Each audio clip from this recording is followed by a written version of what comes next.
everyone, my name is Tatiana, your favorite surgical tech and YouTube educator, and welcome back to For the Love of Surgery.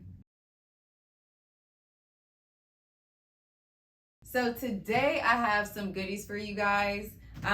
You may or may not be familiar with what you see here on this table right now. This is an at-home rendition of an endovascular surgery setup. This is one of my favorite specialties and one that I do very often between endovascular, cardiac, open heart, thoracic. So I wanted to make a series on the basics of endovascular surgery. It's a specialty that not very many people get to learn about, that not very many people get to work in a comfortable, slow environment where they can learn. Sometimes people are just thrown into it. It can be very overwhelming.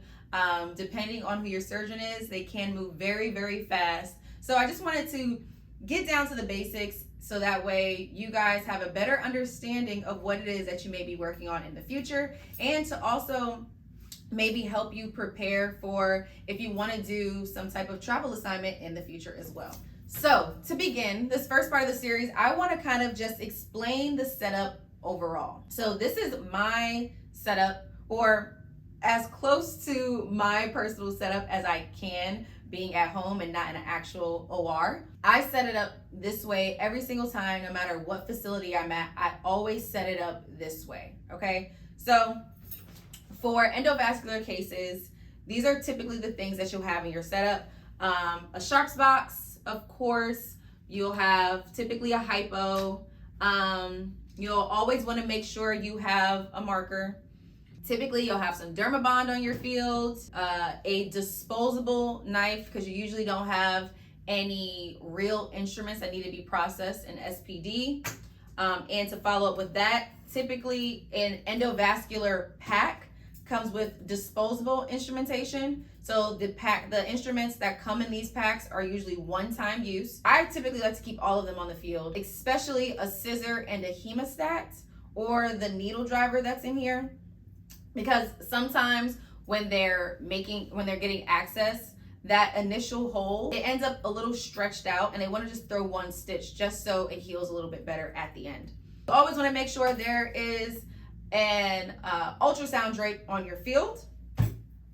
You'll typically either have Ratex 4x4s or both. You don't typically count in these procedures because, again, the largest hole that you're going to be making is a needle puncture. I usually keep my Ratex if they come in a pack for a wet and dry to clean up the patient at the end. But during the procedure, I always use 4x4s. I think that they stay moist longer and they don't dry up too quickly versus the Ratex. They dry up super fast, and when you're scrubbing endovascular cases, you want to make sure everything that's on the field is wet as possible. Sloppy wet. Next, I like to make sure I have a couple of bowls. You always want to make sure you have a separate bowl for contrast, typically a smaller bowl, and a bowl for heparinized saline. Always heparinized saline. Don't have regular saline on the field. You always want heparinized saline. And sometimes I just have an extra bowl just to like throw a little extra things in there, you know, kind of like my junk bowl in a sense, where it's not really junk, it's just stuff that you may need just in case. You'll always have a bunch of syringes, and some facilities, they'll just have regular plain syringes and you'll have to label them, and other facilities, they'll have color coordinated syringes. Unfortunately, I don't have the third color because typically there's about 3 color coordinated syringes. In this pack, there's red, yellow, and typically blue as well. I just don't have those blue ones with me. The red, at this particular facility, every facility may differ. Red is full contrast. So you'll only draw up full contrast in these syringes. And when a surgeon sees that, they'll expect to see full contrast in this red syringe. These yellow syringes, again, for this particular facility, are essentially diluted contrast. So it'll be half contrast, half saline, or a quarter contrast and the rest saline. Just depends on surgeon's preference. And then, again, I'll usually have another 10 cc syringe that is the color blue, which is just plain normal saline, no contrast mixed with it.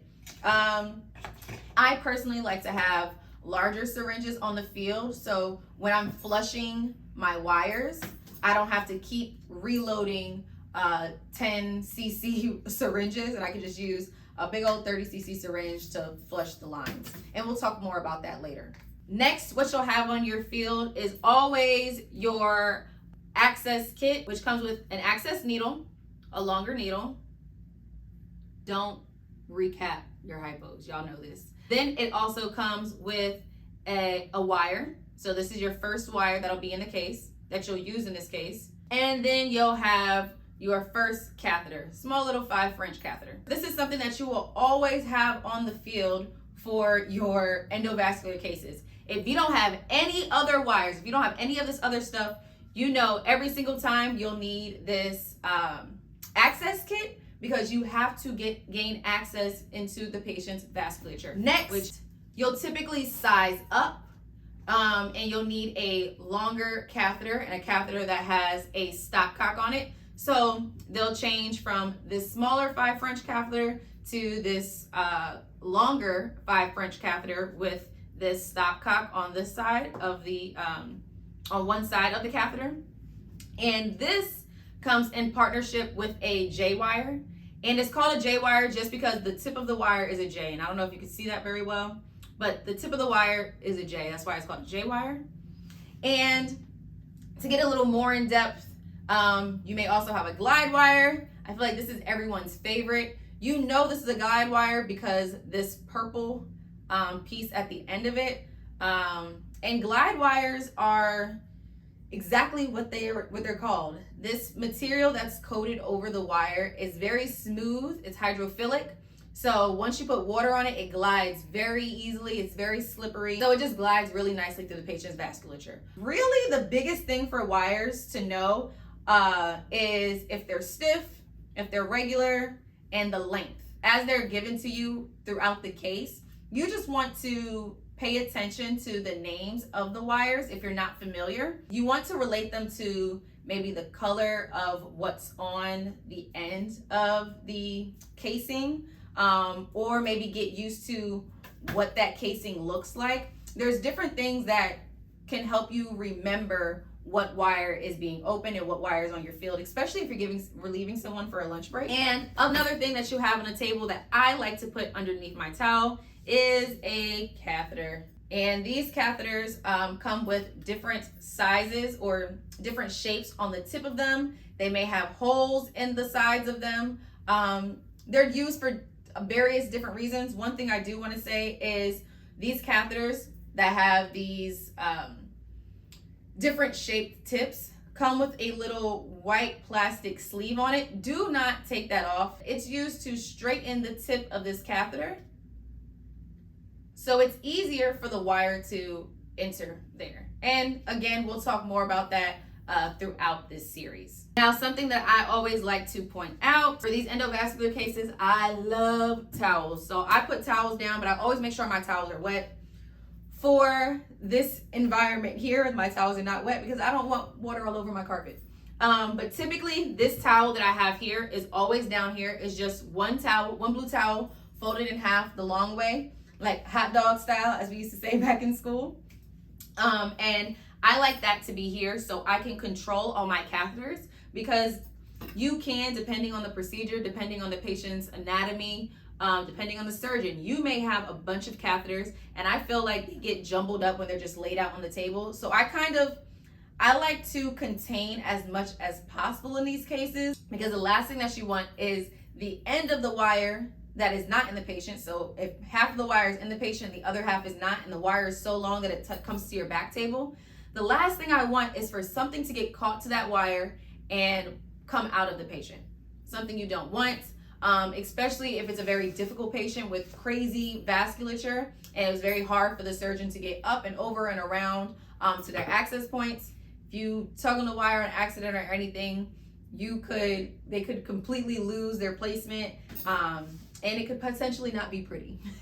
So I like everything on my field to be wet. Now for this portion of my back table, I like to stack my gown and gloves for everyone that's going to be scrubbed into my case. So once I scrub in, I like to have the gown for them so I can pass it off to them and gown them, and then I have their glove right here. And I always typically put it in the same order because the surgeon typically scrubs in last, the ones that I work with. That person typically comes in last, so I have their gown and gloves on the bottom, and our PA usually comes in first. So I have the PA's gown on top, then I have the resident's gown next because that one usually follows right after, and then the surgeon last. Next, which is right behind the gown and the gloves, is my draping. I put that right behind the gown and gloves because typically I'm gowning everyone first before we drape because we're waiting on the chlor prep or whatever prep that we use to dry. If I'm waiting on the chlor prep to dry, I'll go ahead and put this band bag over the top of the C-arm. If it's a hybrid room, you're taking a band bag and putting over the top of the C-arm. If it's a regular OR and you have to use a C-arm in your room, then you're gonna use a C-arm drape and drape the entire C-arm, not just the top of it. So next I have just your regular old towels to make sure you are framing out the incision site. Have a 3/4 sheet, and then we have an endovascular drape. Not every facility has an endovascular drape. Sometimes they, finagle a bunch of different drapes, or they may use a split sheet or whatever they have. This facility uses the endovascular drape, which is lovely. Love it so much. So that is at the bottom because that's the last drape that goes on. And then I usually throw more towels down the bottom or the legs of the patient. And they're wet towels. But I throw those towels so that way they soak up some of the fluid that is used because it is a very wet case because there's saline, there's contrast, going back and forth over the table. There's wet 4x4s, people are drying their hands. Everything has to be very wet. So I like to have towels so that way the field is still moist, but the water is contained, if that makes sense. One more thing before I forget, another thing that you're gonna have on your field is some type of local anesthetic. So Marcaine, typically, 1/4%, 1/2%, whatever it is that your surgeon wants. You'll have Marcaine on the field because these patients are not fully asleep. So because they're not fully asleep, they will still feel pain, okay? So you wanna make sure that you have some type of local anesthetic on the field. So before the surgeon makes their access with this access kit, that area is numb, so the patient is just feeling a needle digging deep into their arteries. So I think I covered the basics for the first episode of this endovascular series. If you have any questions, if I can clarify anything better, please drop a comment below. If there's anything particular that you'd like me to cover in this series, again, drop a comment below and I will cover it as much as possible. But until the next video, I'll see y'all later. Bye.